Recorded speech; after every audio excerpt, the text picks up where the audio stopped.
Hello guys, இன்றைக்கி சப்பாத்திக்கு side chicken gravy. தக்காளியும் ஆனியனும் நல்லா அரைச்சிக்கலாம். நெக்ஸ்ட்டு ஆனியன் சாப் பண்ணி எடுத்துக்கலாம்.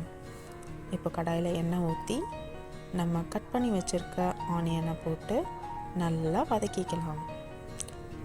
கோல்டன் ப்ரௌன் ஆகிற வரைக்கும் வதக்கணும். கோல்டன் ப்ரௌன் ஆகிடுச்சா, இப்போ அரைச்சி வச்ச இஞ்சி பூண்டு மசாலா போட்டு நல்லா பச்சை வாசனை போகிற வரைக்கும் வதக்கிக்கலாம். இப்போது சில்லி பவுடர், நெக்ஸ்ட்டு அரைச்சி வச்சுருக்க பேஸ்ட்டை ஆட் பண்ணிக்கலாம்.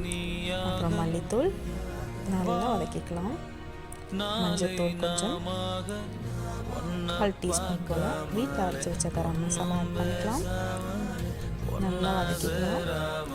இப்போது வாஷ் பண்ணி வச்சுருக்க சிக்கனை இதில் ஆட் பண்ணிக்கிறேன். நல்லா வதக்கிக்கிறேன். தேவையான அளவு தண்ணி, உப்பு போட்டு நல்லா கலக்கி விட்டுக்கலாம். இப்போ இதை மூடி வச்சு வேக விடலாம்.